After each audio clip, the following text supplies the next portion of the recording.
Assalamualaikum, selamat sore Sobat Serasi. Pada sore ini kita kedatangan dua tamu, ini dua Sri Kandi ke kantor kita BPTKLPP Yogyakarta. Ini berkenaan dengan transformasi kesehatan khususnya tentang Labkesmas. Baik, kami minta dari para tamu untuk bisa memperkenalkan diri masing-masing. Silakan Ibu. Selamat sore Sobat Serasi, saya Vera Yuantari Susilastuti dari Asisten Deputi pada Kementerian Pan-RB. Selamat sore. Selamat sore Sobat Serasi, perkenalkan saya Aurora dari Biro Organisasi dan Sumber Daya Manusia, Sekretariat Jenderal Kementerian Kesehatan. Salam sehat. Baik Sobat Serasi, tadi sudah diperkenalkan kedua tamu kita pada sore ini di BPTKLPP Yogyakarta, di mana ini Dr. Vera dari Pan-RB dan Bu Dr. Aurora dari OSDM Kemenkes ya, betul ya? Baik, Sobat Serasi, ini berkenaan dengan transformasi kesehatan yang sudah tadi saya utarakan, khususnya tentang transformasi perubahan BPTKLPP Yogyakarta menjadi Labkesmas Tier 4. Kita akan berbincang dulu sebentar dengan kedua narasumber ini. Baik, pertama mungkin saya ingin menanyakan kepada Bu Aurora dulu nih. Ya, Bu Aurora sebagai orang dari Kemenkes.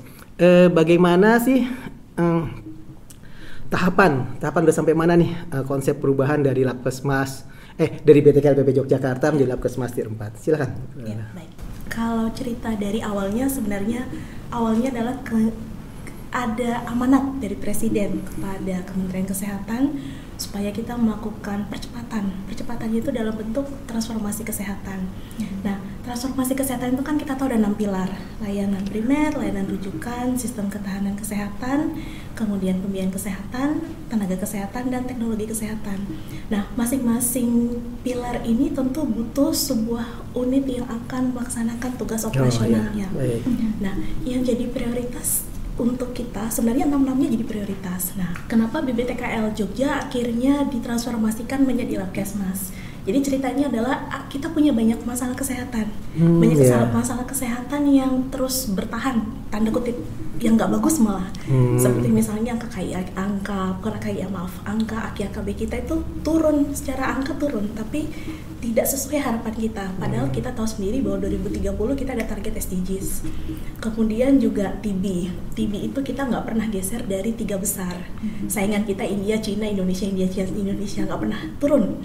Nah, itu adalah sesuatu yang harus segera kita selesaikan. Ditambah lagi ternyata ekonomi kita maju. Begitu ekonomi kita maju, banyak faktor resiko yang bertambah. Lingkungan kita berubah, kemudian pergerakan manusia juga berubah. Berarti ada banyak faktor resiko penyakit sebenarnya. Dan saat ini faktor resiko penyakit itu tidak seluruhnya bisa kita kelola dengan baik, tidak bisa kita tanggulangi. Belajar dari COVID kemarin, kita kan tahu ya begitu diumumkan langsung cepet banget itu. Kolaps kita kayaknya kolaps dan kita kelabakan. Dan disitulah ternyata kita baru terbuka bahwa kita butuh peran sebuah Labkesmas. Tidak Labkesmas yang bentuknya sendiri-sendiri. Oh, ini PTKL, ini BBLK, ini Litbang, tapi dalam sebuah sistem. Tidak berdiri sendiri-sendiri, tapi benar-benar menjalankan sebuah jejaring Labkesmas nasionalnya. Dan peran kita itu sebenarnya ada kalau dari tingkatannya WHO kita ada di Tier 4 dan 5. Berarti di regional dan nasional. Nah, itu sebabnya kenapa keinginan dari pimpinan bahwa ayo kita berubah nih. Yang balai-balai yang punya layanan laboratorium itu kita transformasikan menjadi Labkesmas karena kita butuh itu. Sebenarnya lab yang menjalankan fungsi seperti Labkesmas itu banyak. Lab yang berfungsi sebagai Labkesmas pun ada Labkesda, ada labnya Puskesmas, tapi kan itu mereka ibaratnya sendiri-sendiri. Kalau lab Puskesmas, Labkesda nanti urusannya hanya ke dinas kesehatannya. Sedangkan ke kita jadi kayak missing link. Padahal dengan adanya UPT di daerah menjalankan peran sebagai Tier 4, justru Tier 4 ini nanti yang akan jadi bridgingnya. Jadi kita akan dengan cepat tahu, oh di sebelah sini ada faktor resiko apa, di sini ada kejadian apa. Jadi kita bisa cepat untuk menangani. Jadi dengan harapan bahwa kan seperti kita juga tahu di WHO juga sudah mulai ada yang namanya disease X. Calon-calon pandemi yang kita nggak tahu itu datang dari mana. Dengan pergerakan manusia yang seperti sekarang itu akan bisa muncul dengan lebih cepat atau ini bukannya merubah jadi sentralisasi lagi ya? Bukan. Oh, bukan ya. Bukan Pak, justru kita mau membangun jejaring. Karena selama ini jejaring itu jejaring atau sistemnya Labkesmas itu belum terbangun. Sedangkan kita tahu dari Sabang sampai Merauke dengan begitu banyaknya karakteristik, kalau kita tidak punya sebuah sistem Labkesmas yang akan mensupport kemampuan surveillance kita, kemampuan kita untuk respon, untuk cegah tanggal, itu akan sangat sulit. Dan ketemu lagi kita udah kena SARS, udah kena H1N1, udah kena COVID, monyet, udah kena macam-macam. Harus kapok ibaratnya, Pak. Iya, jadi yang pastinya kalau melihat dari Biro SDM ini memang sangat diperlukan ya. Sangat diperlukan. Baik, kita beralih ke Dr. Vera nih. Kita tahu nih, Dokter, ini dari tiga dirjen ya, Bu ya, dari SDM ya. Dari Dirjen Kesmas justru nggak ada ya. Dirjen P2P, Dirjen Yankes, sama Litbang. Yang sekarang jadi BKPK. Ini gimana nih? Kan berarti ada perubahan struktur nih, Bu. Karena semuanya perubahan-perubahan ini pastinya harus diinisiasi atau diwadahi oleh Menpan RB. Ini gimana prosesnya dan permasalahannya apa sehingga kedepannya rencananya bagaimana? Silakan. Baik, pertama-tama mungkin kita juga perlu lihat kenapa harus ke Menpan, pertanyaannya. Karena memang salah satu dari fungsi Menpan adalah dalam rangka penataan kelembagaan. Ini kan dalam kategori penataan kelembagaan, sehingga sebuah organisasi itu kan dinamis, dia harus disesuaikan dengan strategi. Nah, ini ada perubahan strategi nih dari Menteri Kesehatan, sehingga Menteri Kesehatan itu mengusulkan ke Menpan.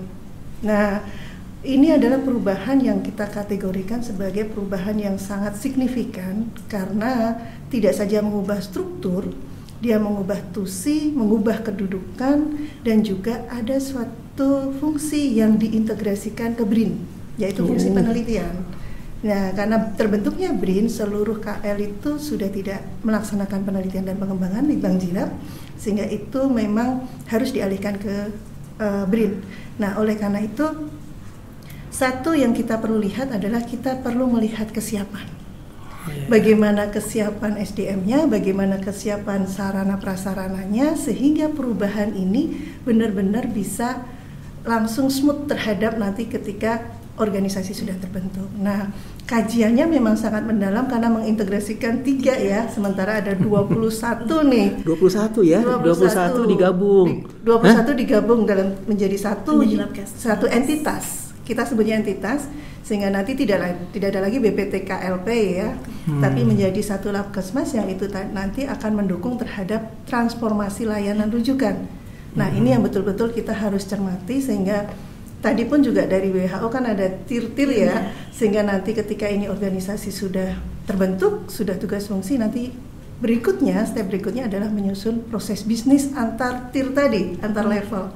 Sehingga yang tadi disampaikan Mbak Aurora tadi bisa segera mensinergikan antara organisasi dengan proses bisnis yang ada. Berarti tadi kan ada, kalau nggak salah dengar itu ada tir 1 sampai tir 5 ya.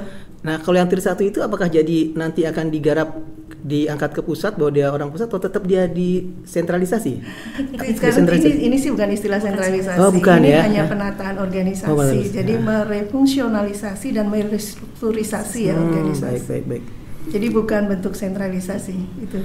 Jadi ini pekerjaan yang sangat berat ya kalau lihat ininya, karena harus menggabungkan kemudian tir-tir yang tadinya tidak ada kita buat jadi ada ya.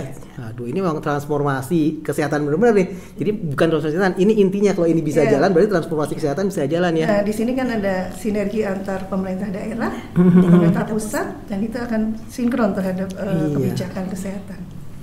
Terima kasih banyak sekali nih. Oh ya, tadi kan Ibu dari Menpan RB sudah melihatnya.